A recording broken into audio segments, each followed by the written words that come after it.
सद्गुरु साईनाथ महाराज की जय। सद्गुरु भरद्वाज महाराज की जय। गुरुदेव दत्त। సద్గురు శ్రీ సాయినాథ్ యొక్క సాన్నిధ్యంలో ఆచార్యకుల భరద్వాజ మాస్టర్ గారి యొక్క ఆశీస్సులతో ఈరోజు శ్రీ సాయి సన్నిధి గ్రంథంలోని అంశాలని వివరించుకునే ప్రయత్నం చేస్తున్నాం. ఈ గ్రంథంలో ముఖ్యంగా మనం గ్రహించవలసింది, తెలుసుకోవాల్సింది ఏంటంటే, భరద్వాజ మాస్టర్ గారు ఈ గ్రంథాన్ని చుక్కానితో పోల్చారు. చుక్కాని అంటే మనం పడవ నడిపేటప్పుడు ఒక ఇండికేషన్ మార్గం ఉంటుంది. అంటే ఒక దాన్ని ఏమంటారు, దిక్సూచి అంటాం. ఆ పడవ వెళ్ళేటప్పుడు నడి సముద్రం ఉన్నప్పుడు ఏది ఎక్కడ తూర్పో, ఏది పడమరో, ఏది ఉత్తర దక్షిణం తెలియదు. అప్పుడు వాళ్ళ దగ్గర దిక్సూచి ఉంటుంది. ఆ ముళ్ళు ఎప్పుడు ఉత్తరం వైపు చూపిస్తుంది. ఇలా చూపించదంటే ఓహో ఇది ఈ ఉత్తరం వైపు ఇది కాబట్టి మనం పడమర పోవాలంటే లెఫ్ట్ పోవాలి, తూర్పు పోవాలంటే రైట్ పోవాలి అని తెలుస్తుంది కదా. అలాగే మన జీవితంలో మనం ముందుకు పోవడానికి మార్గం ఏదంటే సాయి సన్నిధి గ్రంథమే. అందుకని మాస్టర్ గారు దీన్ని ఒక దిక్సూచితో పోల్చాడు.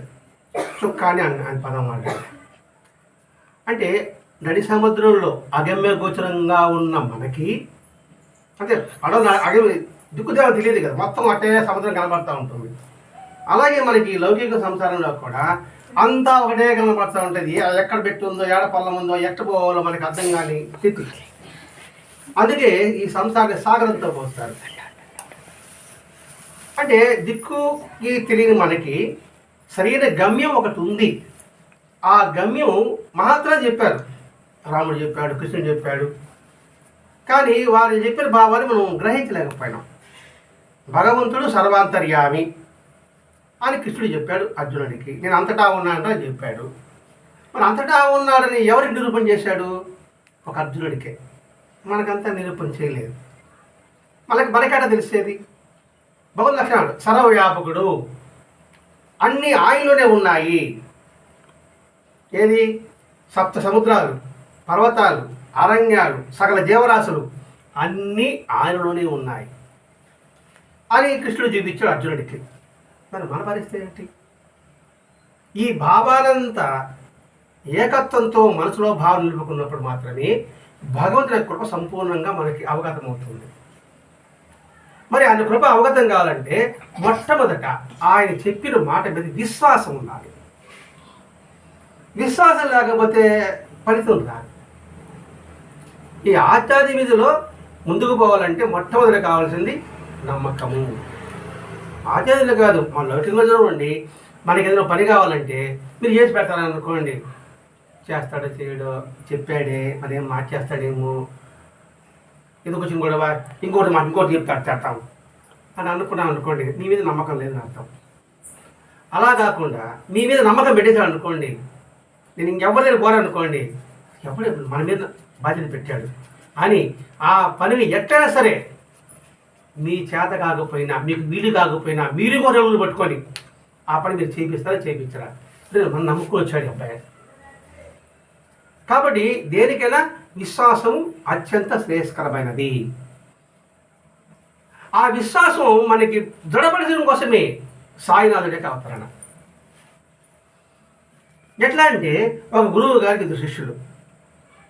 ఆ గురువు గారు ఇస్తాడు, నేను హిమాలయానికి పోతున్నాను, అర్జునికి పోతున్నాను, నేను ఒక పని చెప్తాను, మీకు ఒక మంత్రం చెప్తా, ఆ మంత్రాన్ని మీరు జపిస్తూ ఉండండి. ఒక సంవత్సరం తర్వాత నేను వస్తా. దానికి 2 నియమాలు ఉన్నాయి. ఒకటి, ఎట్టి పరిస్థితుల్లో కూడా, ఎంత కష్టపడినా కూడా అబద్ధం చెప్పకూడదు. ఇది ఈ సంవత్సరంలో ఆ మంత్రాన్ని జపిస్తూ ఉండాలి. ఎంత కష్టపడినప్పటికి కూడా అబద్ధం చెప్పకూడదు. అంటే రెండవది, మనసులో కూడా ఎవరిని నిందించకూడదు, ద్వేషం నిందించకూడదు. ఆ మంత్రం చెప్పేటప్పుడు ఒక దీక్ష తీసుకున్నాం, ఇది చెప్తాను, ఒక దీక్ష తీసుకున్నాం. దీక్షలాగా దీక్ష కంకణం కట్టుకుంటాం. ఏదో ఒక గుడి కుంభాభిషేకం అన్నప్పుడు కంకణం కట్టుకుంటారు కదా. కంకణం కట్టుకున్నప్పుడు ఏంది, వాడు నియమ నిబంధనలు ఉండాలి, వాడు మర్యాదలతో ఉండాలి. ఏది ఆ కుంభాభిషేకం అయ్యేంత వరకు నిరంతరం భగవద్ ధ్యాస ఉండాలి, అదే కదంటారు. అట్లాగే ఇది చెప్పాడు గురువు గారు, నేను ఒక మంత్రం, ఈ మంత్రం పఠిస్తూ ఉండండి. అది రామ కావచ్చు, కృష్ణ కావచ్చు, ఇంకో ఏ నామం కావచ్చు. ఈ నామం జపించేంతవరకు నువ్వు 2 పనులు చేయాలి. 1 2 వెరీ గుడ్. మనసులో కూడా పైకి కాదు. నాకు దూరదృష్టి విద్య తెలుసు అంటే ఎక్కడ నేను చూస్తా, దూర శ్రవణము తెలుసు, నాకు ఏదైనా వింటా. నేను వచ్చిన తర్వాత ఈ 2 విద్యలు మీకు నేర్పిస్తా అన్నాడు. బాగా పాయింట్ అర్థం చేసుకోవాలి ఇక్కడ. మంత్రం చెప్పేటప్పుడు 1 అబద్ధం చెప్పకూడదు, 2వది ఎవరు నిందించకూడదు. ఇది జాగ్రత్తగా పెట్టుకోండి. నాకు దూరదృష్టి ఉంది, నేను చూస్తా, నేను వింటా, ఆ శక్తి మీకు ఇస్తా అన్నాడు. సరైన సంవత్సరం వచ్చేది మొదటి శిష్యుడు, గురువు గారు మీరు చెప్పినట్టే నేను చేశాను అన్నాడు. ఎవరు? ఒక శిష్యుడు. రెండో వాడు ఏమని చెప్పాడు, నేను చేశానో లేదో మీరే సాక్షి అన్నాడు. అర్థమైందా? మీరే సాక్షి అన్నాడు అంటే ఏంటి, ఎందుకన్నాడు ఆ మాట? వెరీ గుడ్, పెద్దగా చెప్పు. అన్ని వింటాడు, అని విశ్వాసం వీడికి ఉంది. కాబట్టి నేను బాగున్నాను లేదు నేను చెప్పడం ఏంది, అది మీకే తెలుసు. అంటే మొదటి వాడు ఏం చేశాడు, గురువు గారి యొక్క రూపానే చూసుకున్నాడు. రెండో వాడు ఏం చేసుకున్నాడు, గురువు గారు నా అంతరాత్మలో ఉన్నాడు. గురువు రూపం కనబడలే, గురువు యొక్క మానవాకరం కనబడలే. రెండో వాడికి నా లోపలే ఉన్నాడు, చూస్తూనే ఉన్నాడు, వింటూనే ఉన్నాడు. దాని మీదే ధ్యాస ఉంది, గురువు యొక్క రూపం మీద లేదు. అంటే ఏంటి, గురువు చూస్తున్నాడు, గురువు వింటున్నాడు, ఆ మాట విశ్వాసం ఉండాలి కదా. శబాష్ అన్నాడు రెండో వాడిని. రెండో వాడు శబాష, మొదటి వాడు శబాష. శబాష్ అన్నాడు, నీకు ఆత్మజ్ఞానం వచ్చిందని అన్నాడు. నేను నేర్పించేదేముంది, నేర్పించేదేమున్నది, ఇంకా అంతటా ఆయన ఉన్నాడు, ఎరుకలు నువ్వు ఉన్నావు, ఆయన అన్నీ వింటున్నాడనే భావం నీకు ఉంది. అలా ఉన్నప్పుడు వాడు ఆత్మజ్ఞానం పొందిన వాడే. ఇంకొత్తగా ఏముంది, వాడు ఎక్కడ పోయినా అది చూస్తున్నాడు రే, ఏడ మాట్లాడరే ఆడి ఉంటున్నాడు రే. అప్పుడు వాడు అబద్ధం చెప్తావు పోయి ఆడన్నా, ఎవరు పోయి తిడతావు పోయి, ఆయన మా గురువు గారికి ఇది ఇష్టం లేదు, ఆయనకి ఇబ్బంది కలుగుతుంది మన తిరిగి ఎవరన్నా అనే భావంతో ఉన్నప్పుడు నీకు జ్ఞానం వచ్చిందా అజ్ఞానం వచ్చిందా? జ్ఞానం వచ్చినప్పుడు నువ్వు ఆత్మజ్ఞానం పొందావా లేదా? అది అది భగవద్గీత ప్రబోధాలంటే సులభమైన మార్గం ఇది. ఎట్టి పరిస్థితులు కూడా ఎవరిని పైకా మనసులోనా, అది ఇది ఉంటే భగవంతుడి కృప దిగి పనికి వస్తుంది మన చేతికి. అది చెప్పడం బాబా ఉద్దేశం అండి. అందుకని బాబాసన కొద్దిసేపటే కూడా చాలు మన మనసులో ఉండేదంతా మాట్లాడుతున్నట్టు కనిపిస్తుంది. బాబా ఉంటేనే అని చూస్తూ ఉంటే మన నేను తెలుసుకుంటున్నాడు ఆయన భావం మనకు వచ్చేసింది. వచ్చినప్పుడు మనం నోరు జాగ్రత్త అడన్నా, అది బాబాను గొప్పతనం.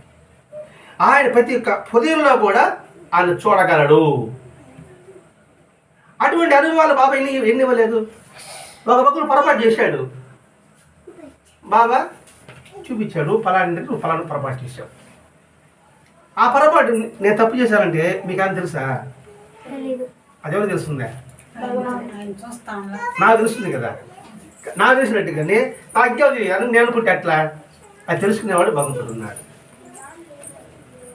అని చెప్పాడు అనుకోండి బాబా, మనం జాగ్రత్తగా ఉంటాం. అలా జాగ్రత్తగా ఎరుకలో ఉంటాం. అంటే ఎప్పుడు కూడా బాబా ఉన్నాడు, బాబా చూస్తున్నాడు, బాబా ఉన్నాడు, బాబా చూస్తున్నాడు అని అనుకుంటున్నప్పుడు అదే నామస్మరణ అయిందా లేదా? అదేంటి ఇక్కడ. కాబట్టి ఇక్కడ బాబాకి అట జరిగిపోయింది కానీ, జరగబోయేది కానీ, జరుగుతుంది కానీ తెలుసు. ఎందుకని అంతటా ఉన్నాడు. ఇప్పుడు గాలి అంతటా ఉంది, గాలి ఎక్కడ లేదు, ఇక్కడ లేదా? అక్కడ లేదా? అంతటా ఉంది. భగవంతుడు అంతటా ఉన్నాడు అని ఎరుక ఉండింది అనుకోండి, చాలా జాగ్రత్తగా ఉంటాం. అది పరివర్తన, అది పరిణితి. ఆ పరిణితి పరివర్తన లేకుండా నువ్వు ఎన్ని దంపుడు ఉపన్యాసాలు ఇచ్చినా నిష్ప్రయోజనం. వీడు మారడు, విన్నవాడు మారడు. అటు మారుతారు. వీడు మారితే కదా విన్నవాళ్ళు మారుతారు. ఏదో గంట ఉపన్యాసం చెప్పి సరిపోయిందా అనే విషయాన్ని గుర్తు చేస్తున్నాడు ఇక్కడ. ఇట్టి సామర్థ్యం భక్తుడికి ఎందుకు చూపిస్తారంటే మన విశ్వాసం పెంచడం కోసంగా. అంటే ఆయన మీద విశ్వాసం కాదు. ఆయన విశ్వాసం అంటే బాబా ఈ శరీరం కాదని చెప్పాడు బాబా. భగవంతుడి పట్ల విశ్వాసం కలిగించడానికి వాళ్ళు లీలలు ఎందుకు చేస్తారంటే భగవంతుని విశ్వాసం కలిగించడానికి. విశ్వాసం ఎప్పుడైతే ఉంటుందో అర్పణ చేస్తాం. అంటే సర్వము నీదే అనే భావన వస్తుంది. అర్పిస్తాం. అర్పించిన తర్వాత ఆరాధిస్తాం. ఆరాధించి అనుగ్రహం పొందుతాం. నువ్వు ఆరాధించాలని అనుగ్రహం పొందాలని మొట్టమొదటి కావాల్సింది విశ్వాసము, నమ్మకము. అది కలిగించడం కోసమే బాబా వచ్చిందండి. ఎందుకు బాబా వచ్చాడంటే అన్ని కులాల మతాల జాతరకు అతీతంగా వచ్చాడు ఆయన. ఏదో ఒక కులానికి ఒక మతాలకు సంబంధించిన కాదు. అందుకని అటువంటి అనుభవాలు ఇస్తుండేవాడు. ఏది గుడ్డి బిడ్డ విశ్వాసం సంబంధించిన పని లేదని చెప్తున్నాను. వల్ల ఇప్పుడు నేను చెప్పాను అనుకోండి, ఇది గుడ్డి నమ్మాలి నమ్మకూడదు చెప్పడం లేదు. ఇది జరుగుతుందా జరగదు ఎవరికి వాడు నిర్ణయించడం సరిపోతుంది. ఇప్పుడు బాబా లీలలు ఇది జరుగుతుందా జరగదా నేను చెప్పాడు కాబట్టి నమ్మడమా కాదు, నేను నమ్మను. నేను కూడా పరీక్ష చేసి వస్తా. చేసి చూడు, జరగకపోతే అప్పుడంటే అందుకే ఎవడో చెప్పాడని మాత్రం నమ్మద్దు. ఇది ఒక బాబా విషయంలోనే కాదు, ఆధ్యాత్మిక ఎవడు చెప్పినా సరే ఇది నిజం అవునా కాదా అనే విషయం మనం ఆలోచించాలి. అందుకే దేని గుడ్డి ఆమోదింపలేదు. భక్తులు ఆయన పొందే పారమార్థికం కానీ శ్రేష్టం కానీ స్పష్టంగా ఉంటుంది. అంటే కంటికి కనిపించేట్టుగా ఉంటుంది. అప్పుడు ఏముందంటే మనం ఎక్కడికి వెళ్ళినా ఏం చేస్తున్నా వారి కళ్ళెదుటే ఉంటారని భక్తులు మనసులో ముద్రపడిపోతుంది. అందుకే కుక్కను కొట్టాను కొట్టాయని చెప్పా, కుక్క రొట్టి మీద నాకు పెట్టామని చెప్పా, ఎవరు తిడితే నేను తిట్టామని చెప్పా. అప్పుడు బాబా ఎవరిలో ఉన్నాడు? అందరిలో ఉన్నాడు. అందరిలో ఉన్నాడంటే మనం కడు జాగ్రత్తగా ఉంటాం. కడు జాగ్రత్తగా ఉన్నప్పుడు ఏమవుతావు? తప్పు చేయవు, తప్పు మాట్లాడవు, అధర్మానికి ప్రోత్సహించవు, అధర్మం చేయవు, ధర్మం వైపు మనసు వెళ్తుంటుంది. మనకి కష్టాలకు దుఃఖాలకు కారణం ఏంటంటే మన మనసే. మన మనసే మన కష్టాలకు కారణం. ఆ మనసును నియంత్రించగలిగితే కష్టమనే భావన కూడా మనకి రాదు. అది చెప్పడం ఇక్కడ బాబా ఉద్దేశం. నీ మనసుని కంట్రోల్, నీ అదిలో ఉంచుకో అని చెప్పడం ఇక్కడ ఉద్దేశం. ప్రపంచ వ్యవహారాలన్నిటితో పాటు మన విధిని కూడా భగవంతుడు నిర్ణయించగలడు. ఇక్కడ బాబా చెప్తున్నాడండి. ఇక్కడ అప్పటికప్పుడే నియమించే శక్తి వారిది.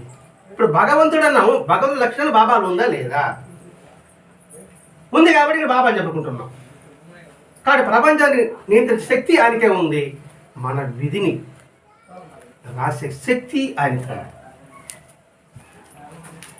భవిష్యత్తులో కూడా ఈ లోకంలో కాదు పరలోకంలో కూడా మన విధిని నిర్ణయించేది ఆయన శక్తి అని విశ్వాసం మనకి దృఢపడుతుంది. దృఢపడక చేస్తున్నాడు బాబా. అదిగటి మూలం ఏంటి? విశ్వాసము. ఆ విశ్వాసాన్ని పెంపొందించడం కోసమే బాబా లీలలను చేసేవాడు. ఎందుకు చేసేవాడు? భగవంతుడి కృప మనం పొందాలి. ప్రతి ఒక్కడు ఒక మానవ జన్మ ఎత్తిన తర్వాత ఎప్పటికైనా సరే వాడు భగవంతుడు సంపూర్ణంగా పొందగలగాలి. అది ఈ జన్మ ఇంకో జన్మ ఎన్ని జన్మలకైనా పొందగలడు, మాత్రం పొందగలడు. ఈ జన్మ పొందలేకపోవచ్చు, మరు జన్మలో పొందగలడు. ఈ సంవత్సరం 10th ఫెయిల్ అయ్యా, కానీ తర్వాత నేను కట్టి పాస్ కానా?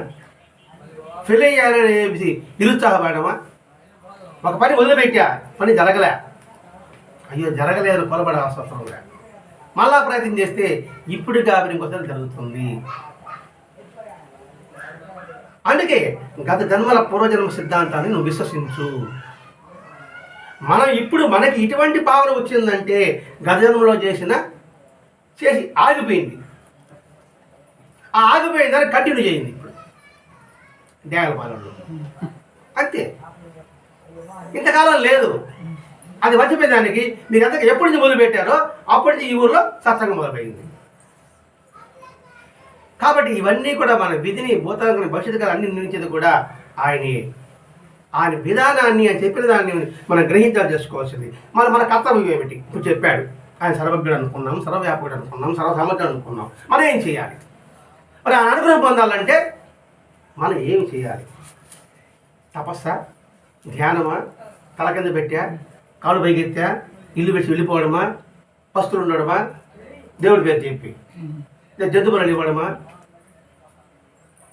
ఇది మనం ఆలోచించాలి ఇక్కడ. అందుకే ఆధ్యాత్మికత అంటే ఏమిటి?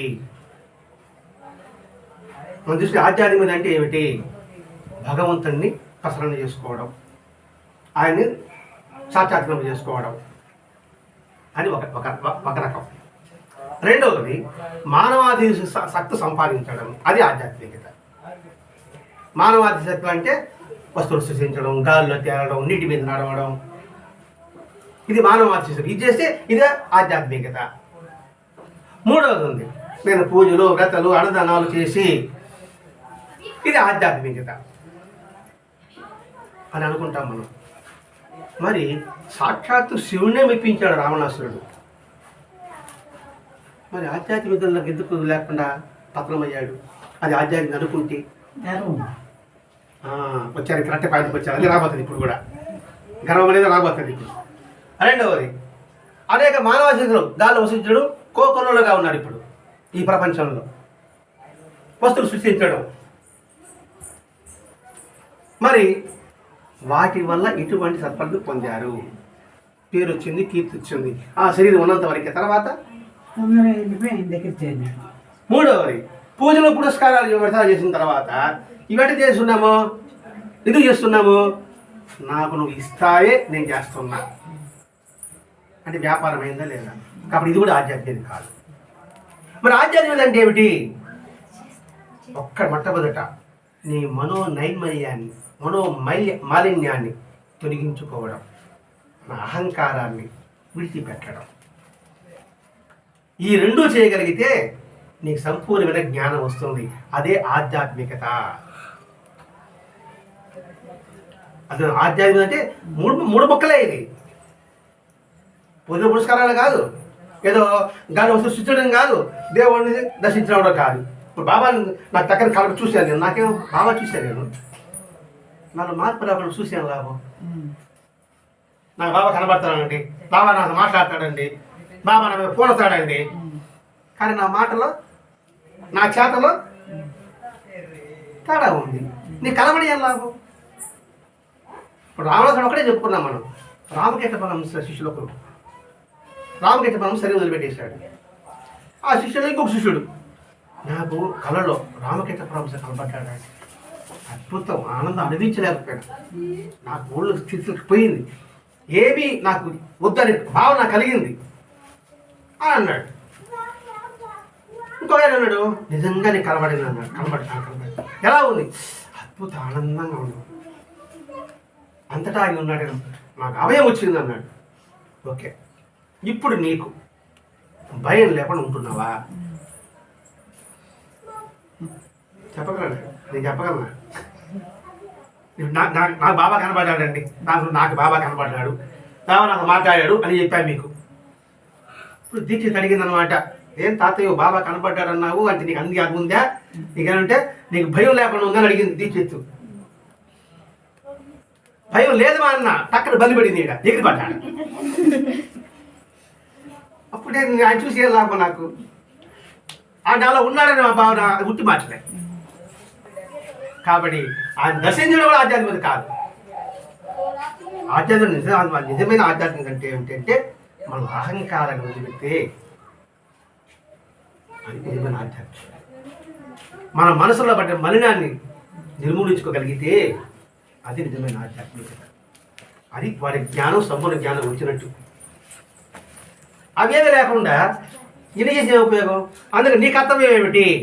ఇప్పుడు మనం ఏం చేయాలి అంటే మొట్టమొదటి చెప్తున్నాడు, మొట్టమొదట ప్యూరిటీ. ప్యూరిటీ అంటే పవిత్రత. రెండవది సౌశీల్యం, క్యారెక్టర్, శీలం అంటే నీ గుణగుణాలు. మూడవది నిరాడంబరం. ఈ మూడు ఉంటే భగవంతుని కృపకు మనం పాత్రలు కాగలము. ఒకటేమో గుణం, క్యారెక్టర్. రెండోదేమో ప్యూరిటీ, పవిత్రత. మూడోదేమో నిరాడంబరత. ఈ మూడు ఉంటే భగవంతుని కృప పరిగెత్తుకుంటూ మన చేతకు వస్తుంది. దీనికి ధ్యానం కావాలన్నా, కళ్ళు మూసుకోవాలన్నా, ఇల్లు వారిని విడిచిపెట్టుకోవాలన్నా. అదేంటి మన గుణగుణాలు ఎలా ఉంది? ఇప్పుడు గుణగుణ సత్వగుణము, రజోగుణము, తమో గుణం, 3 గుణాలు చెప్తారు. మరి మన గుణగాలు ఏమున్నది మనమే పరిశీలించుకోవాలి.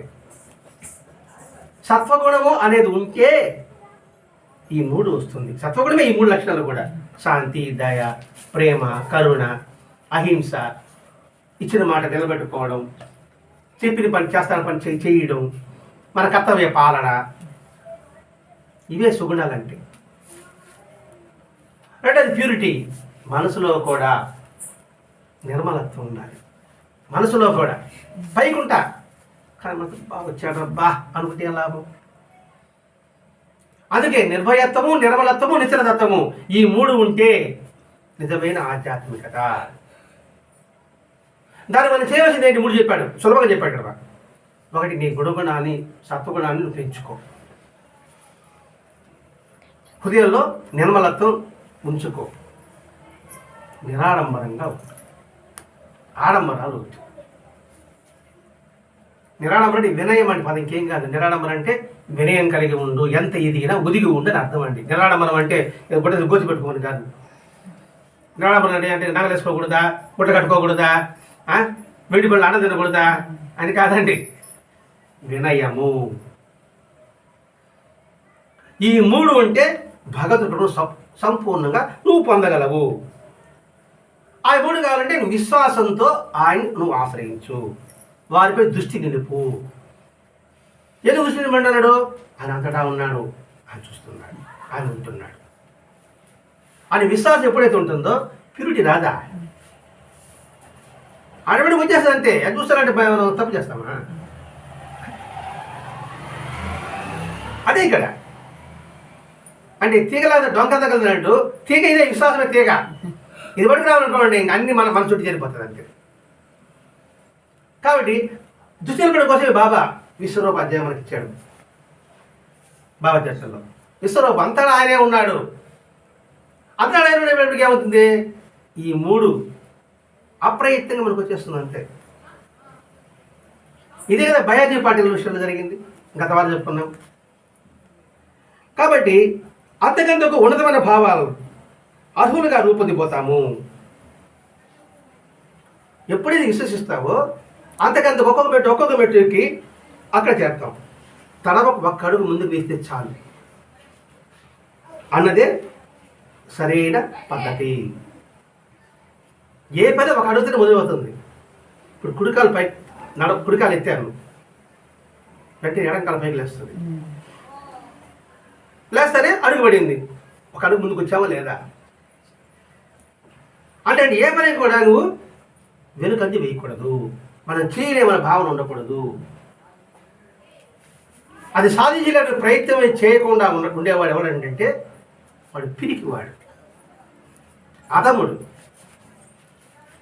ఏది జరగదో, చేసేమో చేయాలేమో, ఫలితం వస్తుందో రాదు, గెలుస్తామో గెలవమో, పరీక్ష పాస్ అవుదామో, ఇందుకు పరీక్ష పోయేది, రాసేది ఎందుకు, ఉత్తరాలు ఇచ్చి వచ్చేస్తాము అని అనుకుంటా ఉంటాం కదా.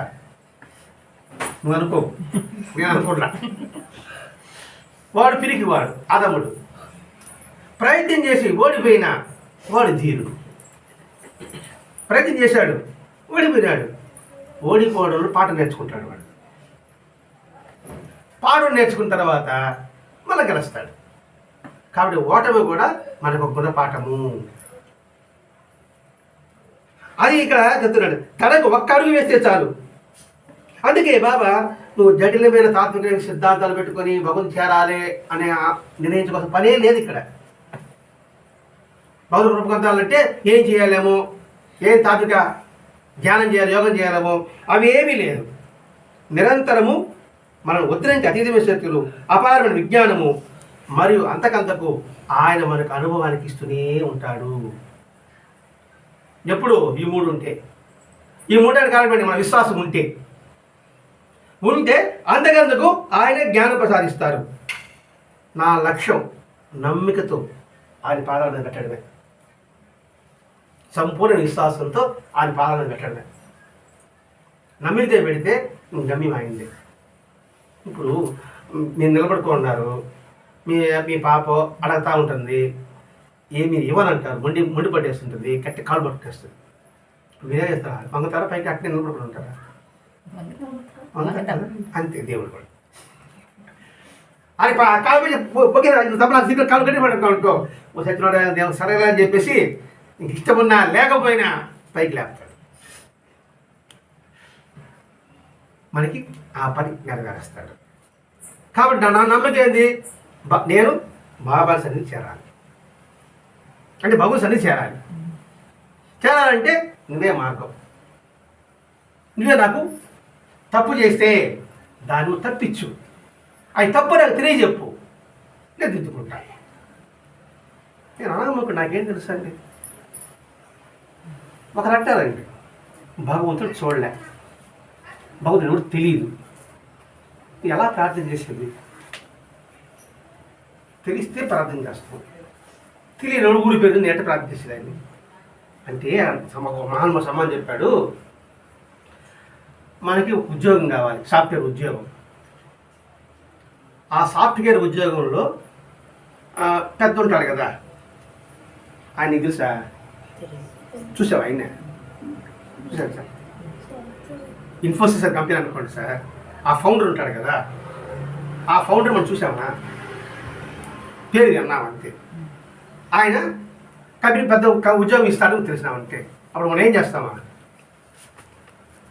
అప్లికేషన్ మాట్లాడతాం, నేను ఫలాని దీక్షిత్, నేను ఫలాని యోగి, నేను ఈ క్లాస్ చదివాను, నా నేపథ్యంలో ఇది సామర్థ్యం నాకు ఉంది, మీ పని సక్రమంగా చేయగలను, మీ మీద నాకు విశ్వాసం ఉంది, మీరు నా మీద విశ్వాసం పెట్టండి, మీ కంపెనీ అభివృద్ధికి నేను పాటుపడతాను, మీరు తప్ప నాకు దిక్కు లేదు, ఏమంటా నేను పేదవాడండి, మీరు ఉద్యోగం ఇస్తేనే నాకు భుక్తి అని అప్లికేషన్ రాసుకోమా? అంతే. ఇది కూడా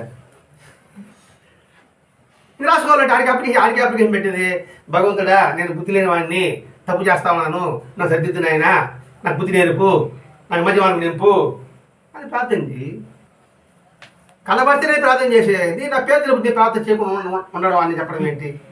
అర్థమైన భావిస్తున్న పిల్లలు మీకు అప్లై పెట్టుకుంటారు కదా, ముఖ్య కంపెనీ వాళ్ళు చూడకపోయినా కూడా ఇది అప్లై పెట్టడమే. ప్రార్థన చేయాలంటే సత్కాలక్షేపం చేయి, సద్గంధపడండి, మంచి వాళ్ళు స్నేహం చేయి.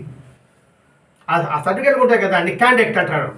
మీకు స్కూల్ క్యాండిడేట్ సర్టిఫికేట్ ఇస్తాను, గుడ్డెడ్ ఇస్తాడు, బ్యాటర్ ఇస్తాడు, బ్యాటర్ ఇస్తాడా? గుడ్డెడ్ ఇస్తాడు, బెస్ట్ ఇస్తారు కదా. ఆ క్యాండిడేట్ రాయి, ఆ క్యాండిడేట్ ఇస్తాడు. నేను మంచి గుణాలు అనుకోండి, ఉద్యోగం ఇవ్వడైనా అట్లకి నా భగవంతుడు కూడా మనకు రాదా? అదండి. ఇట్లా అన్ని కోళ్ళని మనం పరిచయించుకుంటూ రావాలండి. కాబట్టి నమ్మికతో ఆయన విడిచిపెట్టు. ఇదంతా ఆయన ఉన్నాడో కూడా నాకే చెప్తున్నాడండి. ఇది ఎప్పుడు ఆయన సమక్షంలో కాదు, అందరూ కలిపి చెప్తూనే ఉంటాడట. అంతే. వారి ఆచరణ నుండి, ఆయన వ్యవహరించే పద్ధతి నుండి, ఆయన చెప్పే మాటల నుంచి మనం నేర్చుకోవాలి. ఆయన ఆచరణ, ఆయన మాటలు, ఆయన విధానం అందుకే చూసి నేర్చుకో. బాబా యొక్క జీవితం చూసి నేర్చుకో, మహాత్మ జీవితం చూసి నేర్చుకో. అలా నేర్చుకుంటే ఇక బాగా చెప్పడం ఏమిటి? నీకు భగవంతుడు కూడా సంపూర్ణంగా పోతుంది. ఇది ఎప్పుడూ కూడా గుర్తిస్తే అర్థమవుతుంది. అసలు ఆ చూస్తున్నాడు అనుకోండి, దీని పెద్దగా ఆలోచించబడలేదండి. ఆలోచిస్తే ఆయన ఉన్నాడని తెలియదు, ఆలోచించబడలే. ఆయన యొక్క జీవిత ప్రధానం, మాట, తీరు, పద్ధతి ఇది గమనిస్తూ ఉన్నా కూడా చాలు.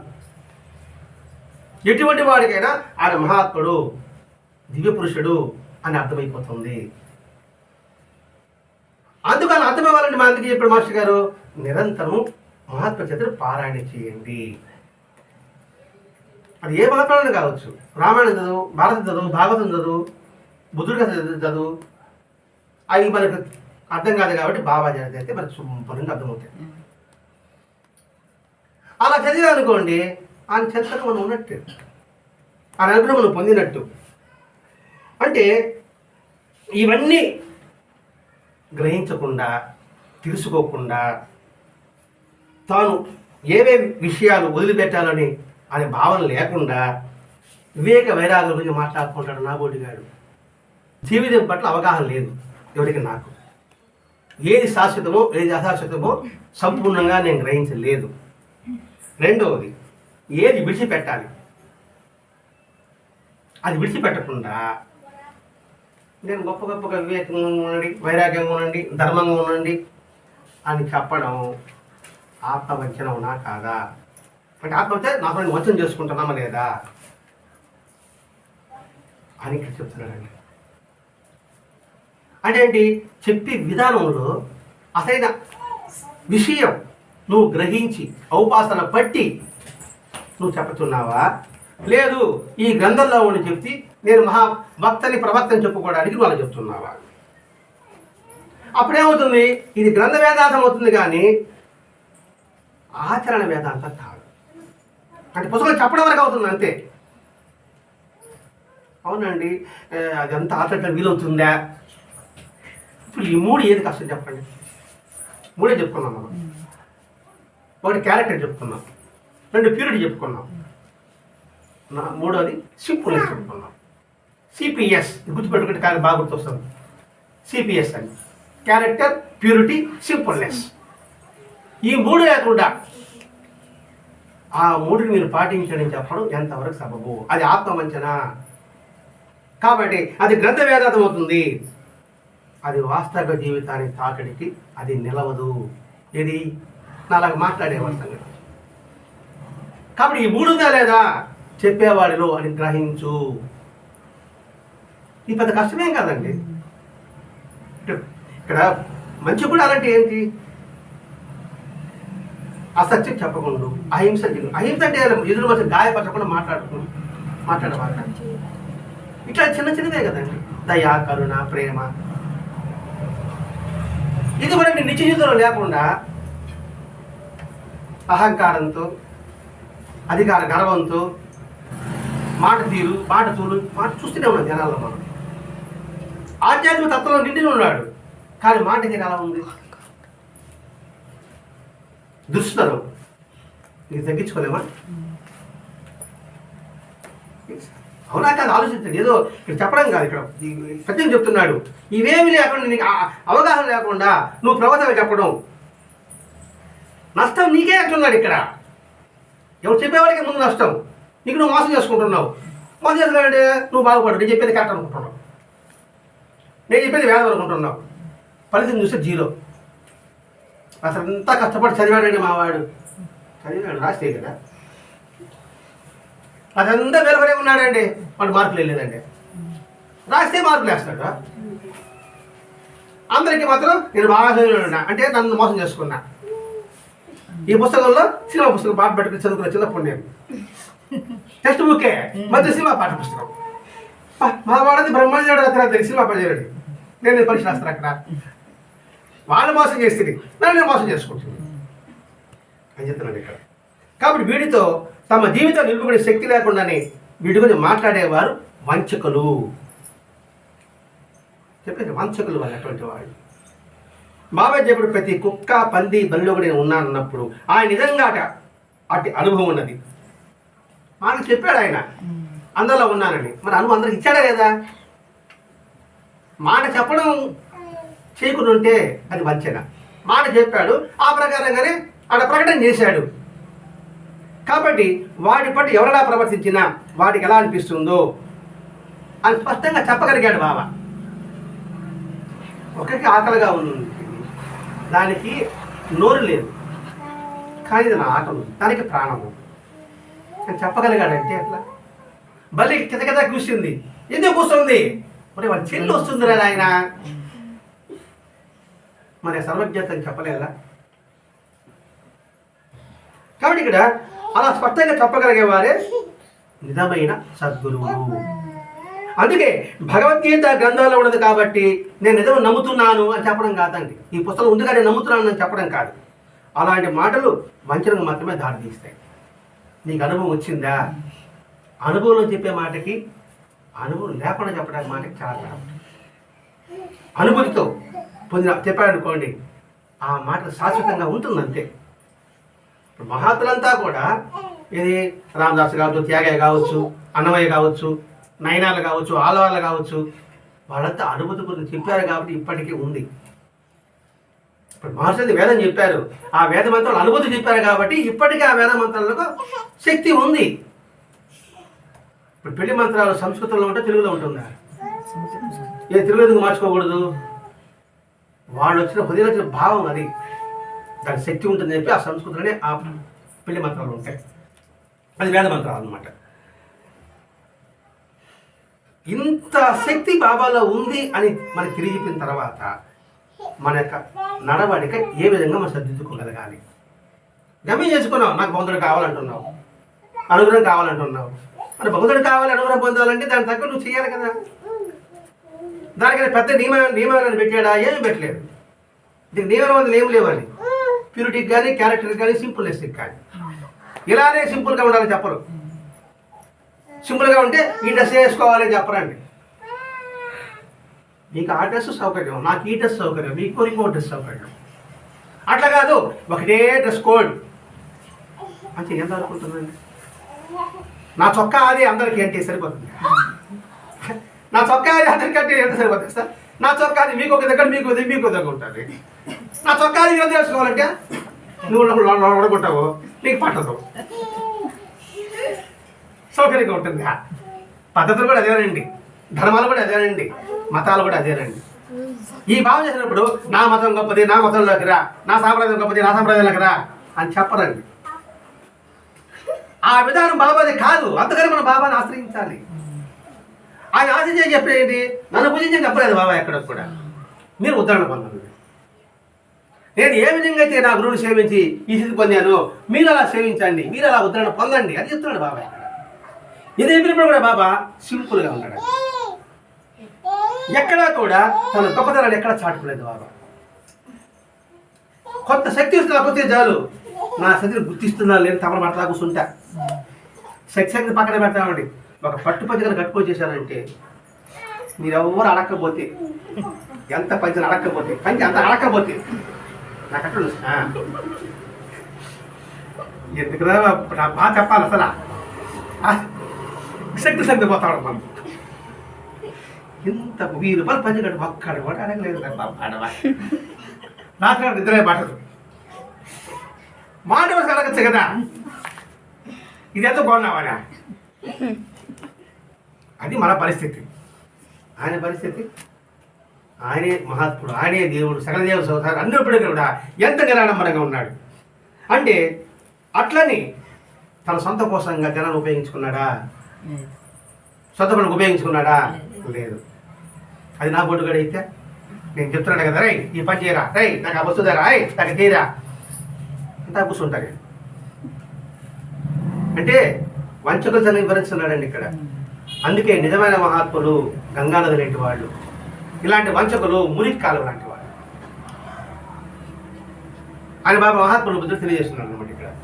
నిరంతరం అని చెప్పేటువంటి ఎంత సర్వశక్తిమంతుడైనా అని చెప్పి ఒకే మాట, అల్లా మాలి, భగవంతుడే ఇది మాలి, భగవంతుడే ఇది మాలి. కొత్త పదవేం కాదండి అది. ఇది మన వేదన ఉంది. నాహం కర్త హరికర్త అని ఉందండి. నాహం కర్త, దీనికి ఏది నేను కర్త కాదు. హరి కర్త, భగవంతుడే దీని కర్త. దాన్నే బాబా అల్లా మాలిక్ అన్నాడండి. కొత్త పదవి చెప్పలా బాబా ఇక్కడ. బాబా అల్లా మాలిక్ అన్నాడే, బాబా సాయిబు కదా, ఆయన సాయిబు ఏంటి? ఈ మాటనే ఆ భాషలో చెప్పాడు అంతే. నువ్వేం ఉల్లగడ్డ అన్నావు, ఆడ బంగాళదుంప అన్నాడు, ఇంకో పొటాటో అన్నాడు, ఇప్పుడు ఆలు అంటున్నాడు అంతే. ఆలు నువ్వు ఉల్లగడ్డ అంటురా, ఉల్లగడ్డ నోరు తిరగలేదా?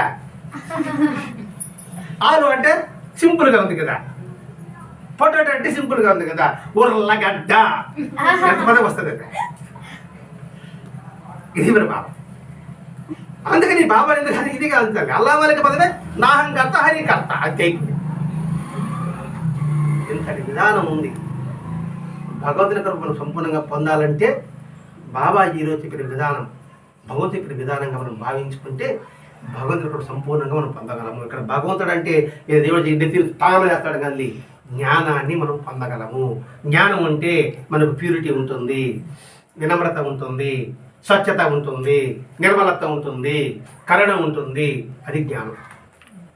అలా ఎప్పుడైతే ఉంటుందో నువ్వు ఆదర్శవంతుడు అవుతావు, నువ్వు ఆదర్శ పురుషుడు అవుతావు.